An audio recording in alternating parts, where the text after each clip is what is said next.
io piuttosto non l'ho ancora ringraziata. È per merito suo che ho recuperato tutto. Vorrei poter contraccambiare. Una maniera ci sarebbe. Quale? Bentornati nella soffitta di Pippo, quel luogo magico dove le dive del passato tornano a vivere tra ricordi scintillanti, pellicole leggendarie e quel pizzico di malizia che ci piace tanto. Oggi risaliamo le scale della memoria per rendere omaggio a una donna che ha attraversato con eleganza, fascino e talento il mondo dello spettacolo italiano, Maria Rosaria Omaggio. Un nome che evoca raffinatezza, sguardi profondi e una carriera costellata di successi tra cinema, teatro e copertine indimenticabili. Ma prima di cominciare, ricordatevi di iscrivervi al canale, attivare la campanella e lasciare un like se anche voi amate viaggiare nel tempo tra le meraviglie della cultura pop italiana. L'adoro, signore. Davvero? L'adoro, signora. Me, una signora di provincia. Maria Rosaria nasce a Roma l'11 gennaio del 1954. Fin da piccola dimostra una forte inclinazione per il mondo dello spettacolo e la sua bellezza naturale non passa inosservata. Il suo debutto televisivo avviene a soli 19 anni, quando partecipa a Canzonissima accanto a Pippo Baudo. È lì che il grande pubblico si accorge di lei. Portamento elegante, sorriso intrigante e una presenza scenica che cattura l'attenzione in un istante. Qui c'è una sigaretta? No, perché sono uscita così. Fa niente, guardi, tanto io smetto di fumare. Mi sono intossicata. Mi sono fumata l'anima mia aspettando davanti al telefono. E dicevo, chiama, ce lo so che chiama. Non ha chiamato. Ma è il cinema a offrirle la consacrazione definitiva. Nel 1976 arriva infatti il suo esordio sul grande schermo ed è subito un doppio colpo. Da un lato recita in Roma a mano armata di Umberto Lenzi, dall'altro è nel cast di Squadra Antiscippo, diretto da Bruno Corbucci.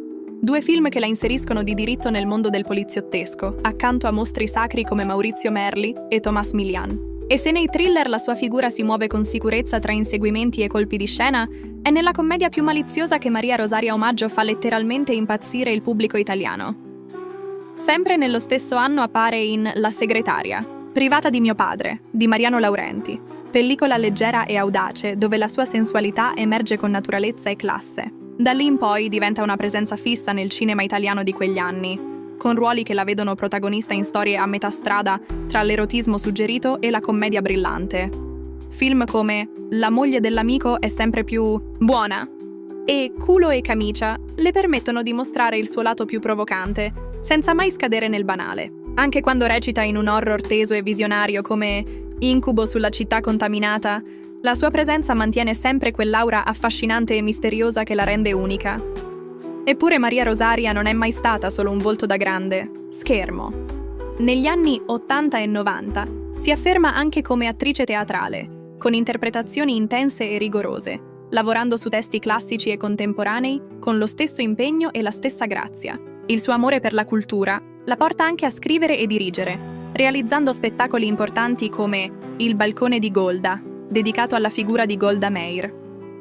Parallelamente intraprende anche un cammino più intimo, legato alla spiritualità e alla ricerca interiore, che si riflette nei suoi libri e nella pratica del Tai Chi Chuan, disciplina orientale di cui era istruttrice e appassionata.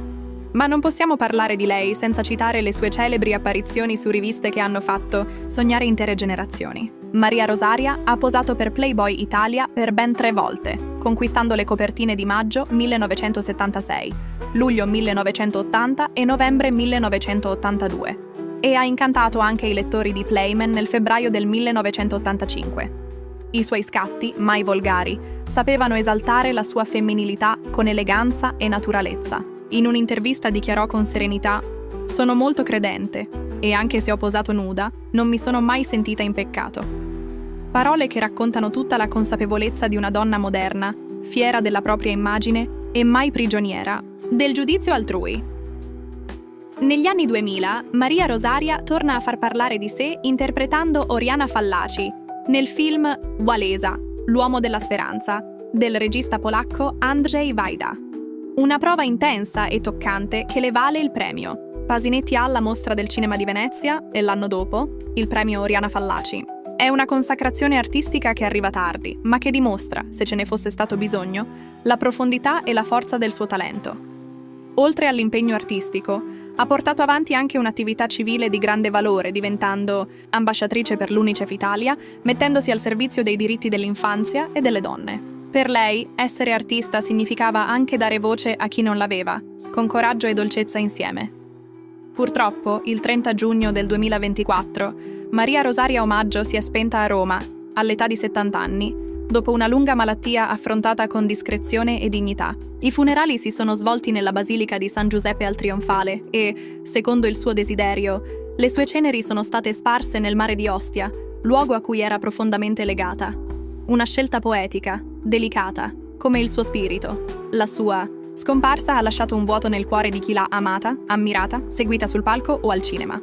Ma come tutte le vere dive, Maria Rosaria Omaggio non ci lascia davvero. Vive nei suoi film, nei suoi libri, nei suoi ritratti intensi e nei ricordi di chi, guardandola, ha sognato. Se anche voi avete un ricordo legato a lei, raccontatelo nei commenti. Lasciate un like se questo video vi ha fatto tornare alla mente un'epoca in cui le attrici sapevano essere magnetiche senza urlare, sensuali senza ostentare, forti e delicate allo stesso tempo. Iscrivetevi alla Soffitta di Pippo per non perdervi le prossime puntate dedicate alle icone del nostro cinema. E come sempre, lasciateci un suggerimento. Quale altra protagonista vorreste riscoprire insieme a noi? Alla prossima! Con un'altra stella da riportare alla luce.